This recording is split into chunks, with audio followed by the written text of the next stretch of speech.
Hello children, today's session with grade 4 chapter number 1, the Northern Mountains. Before entering to the chapter, let me introduce some new terms in this chapter. Glacier, a mass of moving ice. Peak, the highest mountain point of the mountain. Mass, a narrow passage in the mountains. Valley, a low area of land between two hills or two mountains.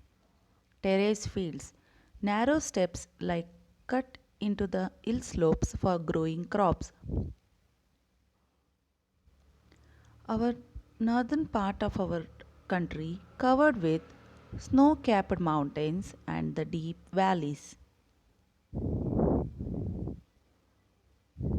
The Himalaya. On the northern and northern east part of our country is a long row of mountains. It is called Himalaya.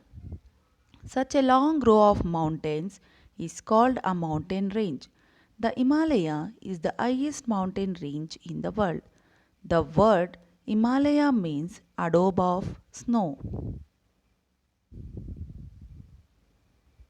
The most of the Himalayan peaks remain covered with snow throughout the year. The Himalaya extend 2500 kilometers from Jammu and Kashmir. The Himalayas creates the rivers like Ganga, Yamuna, and the Brahmaputra, the Himalayas. The Himalayas extend from Jammu and Kashmir in the northern part to northern east part of Arunachal Pradesh. See in this picture, I marked circle in Jammu and Kashmir till there to here Arunachal Pradesh in the yellow color. This distance is 2500 kilometers. The Himalayas form a wall between China and India, and this is the highest mountain range in the world. 9 out of the 10 highest mountain peaks in the world are Himalayan range. See here, the Mount Everest in Nepal is the highest mountain peak in the world. It is about 8,848 meters height. Many men and women have risked their lives to climb the snow-covered peaks of Himalaya, but so many of them are failed. Sir Edward Hillary and Tenzing Norgay were the first to climb the Mount Everest in 1953. Bachendri Pal was the first Indian woman to climb this peak in 1984. In India, we have a Nanda Devi and Kanchenjunga. These are the two peaks that lies in India, and this is the highest peak in India. The mountain ranges. The Himalaya has three parallel mountain ranges. They are the Himadri, the greater Himalayas, the Himachal or the middle Himalayas, the Shivalik or the outer Himalaya. See in the picture, the greater Himalayas are very large in color. This year I think you are able to see these 1 2 3 numbers, right? That is what first one is greater Himalaya, second one is middle Himalaya, and the third one is outer Himalaya. Next, let me learn in detail about the mountain ranges. The Himadri are the greater Himalayas. Himadri, being a longest continuous mountains range, dominates a large section of Himalayas. Himadri is the northernmost range. Its total length is about 2500 kilometers, and it builds a natural boundary between India and China. The Himadri remains permanently covered with snow. The life is difficult for the people and the animal to live in this region because of the snow. The only trees such as fir and shrubs or some wildflowers are grow in this Himadri region. Next we'll move on to glaciers.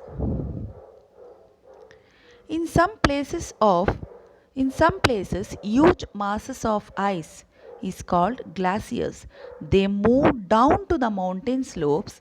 When these glaciers reach warmer region, they melt and create a rivers. Several rivers such as the Ganga, the Yamuna, the Brahmaputra, Indus and Satluj originates from the Imadri. The Ganga and Yamuna from the glacier Gangotri and Yamunotri. Next we'll move on to the Himachal or the Middle Himalayas. The Himachal range is located in between the Himadri and Shivalik. See in the picture map, I marked in red color. That is in between the Greater Himalayas and Outer Himalayas. It extends from the east to west with the average altitude of 3700 meters and the width of about 80 kilometers.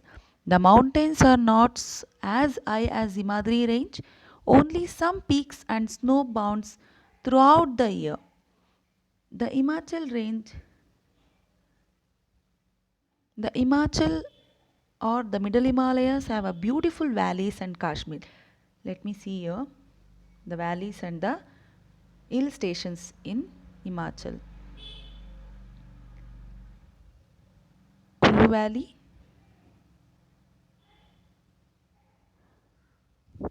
Kashmir Valley, Chamba Valley, and the hill stations are Shimla, Himachal Pradesh, Mussoorie, Uttarakhand, Darjeeling, West Bengal. These are the some beautiful hill stations and valleys in the Himachal range. The climate in this region is ideal for growth of fruits like apples, cherries, pears, plums, apricots and peaches. How they will form this? Because it's heavy snow is there, right? So how it is possible to grow? Yes, for that terrace farming. Yes, the people, one who will live there, the farmers there cut the flat slopes in the mountain slopes to grow the crops. This is called as terrace or step farming. This, see the picture there, this helps the farmers to grow the crops easily. Next we'll move on to Shivalik or the outer Himalayas. The name itself indicates Shivalik means it belongs to Lord Shiva. The Shivaliks are the lowest and the narrowest range in the entire Himalayan chain system, forming the southern mountain belt of the Himalayan range and have an average height of about 900 to 1200 meters and the width is only 16 kilometers. The slopes are covered with thick forest which are the home to variety of wild animals such as land is used for growing crops like rice, maize and potatoes. This range receives a heavy rainfall, so the land is very fertile.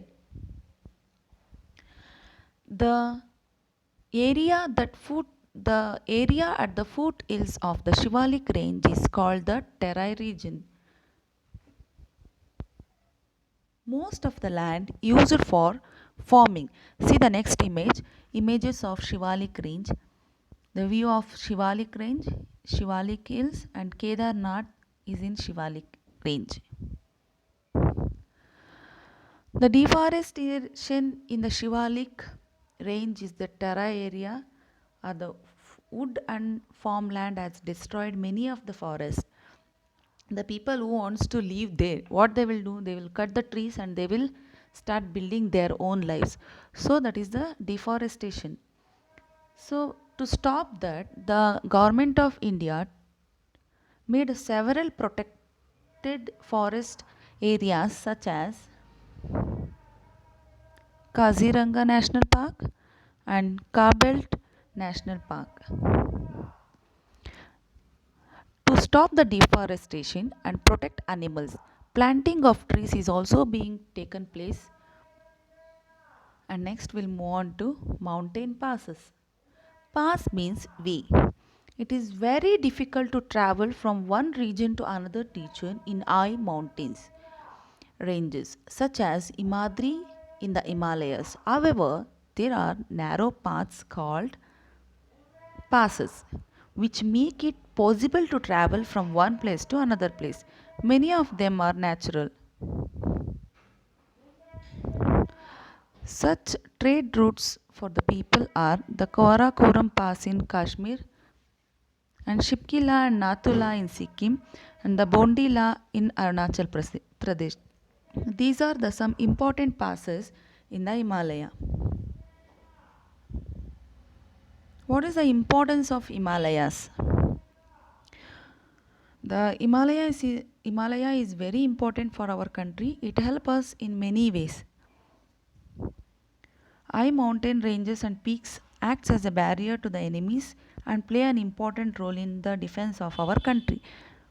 It provides protection, increased the fertility of the soil, above all protected the country and its people from rising cold wind and Central Asia.